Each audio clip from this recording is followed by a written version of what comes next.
लैलतुल क़द्र में मांगे क्या, ये बड़ी प्रॉब्लम है, ये बड़ा मुसलमान के साथ मसला है। बड़ी बड़ी चीजें मांगे अल्लाह ताला से। सबसे बुनियादी जरूरत हमारी क्या है? फमन ज़ुहज़िहा अनिन नार व उदखिलल जन्नत फ़क़द फ़ाज़, जिसे जहन्नम की आग से बचा लिया गया और जन्नत में दाखिल कर दिया गया, वो है असल कामयाब। ये मांगो अल्लाह ताला से। जन्नत मांगने का मतलब पता है क्या होता है? ये नहीं होता कि मैं इन्हीं बदमाशियों में रहूं लेकिन आखिरत में मुझे माफ करके जन्नत में दाखिल कर देना, ये कतान मतलब नहीं है। जन्नत मांगने का मतलब ये है कि अल्लाह वो कामों की तौफीक दे दे जिनकी वजह से जन्नत मिलती है। ये तो बहुत कुफ्र है एक तरह का कि मैं रहूं ऐसे ही, और ये तो गोया अल्लाह की आयत का मजाक उड़ाने वाली बात होगी। तो हिदायत मांगे, हिदायत, सीधा रास्ता, ऐसा रास्ता कि जिस पे चल के क्या मिलती है?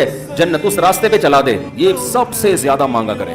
और जो दीन के काम में लगे हुए हैं वो एक और दुआ बहुत ज्यादा मांगा करें, क्योंकि उनको सिर्फ जन्नत थोड़ी चाहिए, उनको तो ये चाहिए कि हमें अल्लाह ने पैगंबरों का वारिस बनाया है, तो हमसे ए अल्लाह तू दीन का काम बहुत ज्यादा ले ले, जो हमारा मकसद है, हमारा हदफ है। एक आम आदमी भी ये दुआ मांग सकता है, लेकिन तलबा और उलमा के लिए इसकी अहमियत ज्यादा है।